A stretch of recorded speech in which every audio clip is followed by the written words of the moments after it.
Okay, so most of y'all know I'm in Moore County. We just had the whole power thing, and it got me thinking. I'm gonna put out some stuff out here that'll help you guys and gals, the regular people, or those of like me who work in the private security field, whatever that may be. How can you prepare for something like this? And the first one we're gonna hit off of, you have to accept it. All right. Like here in Moore County, a lot of people were under the misconception, oh, nothing like that can happen here.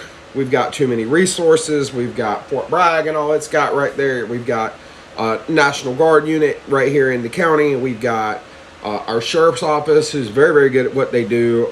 With the sheriff, who's a truly legendary lawman in this area. Our sheriff is awesome. I've known him all my life. Great guy and a fantastic peace officer.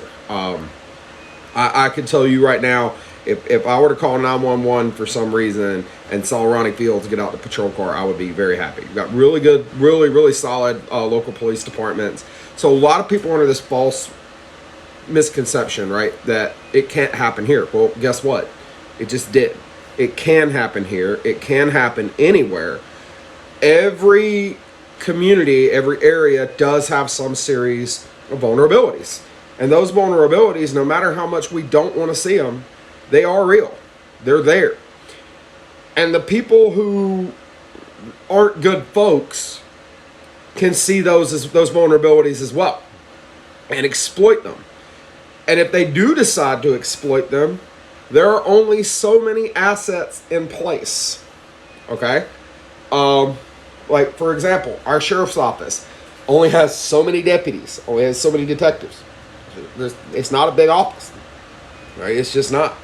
And I can tell you there have been times when there might only be 2 or 3 deputies working the whole county, just due to staffing issues over the years. Local police departments, the same way. I know of 2 police departments that, and maybe 3, that have a number of officers where you don't necessarily need all your fingers to count up that high. And I know at least 1 where you don't need all the fingers on 1 hand. We've only got so many ambulances. We've only got so many fire trucks. We've only got so many law enforcement officers. There's only so many assets to go around.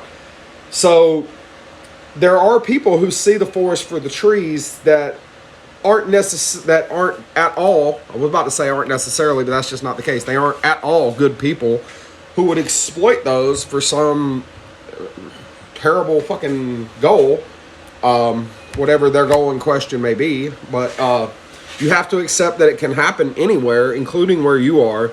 There are vulnerabilities that are real, and the wrong people are seeing them. That's the first step to being prepared for something like this.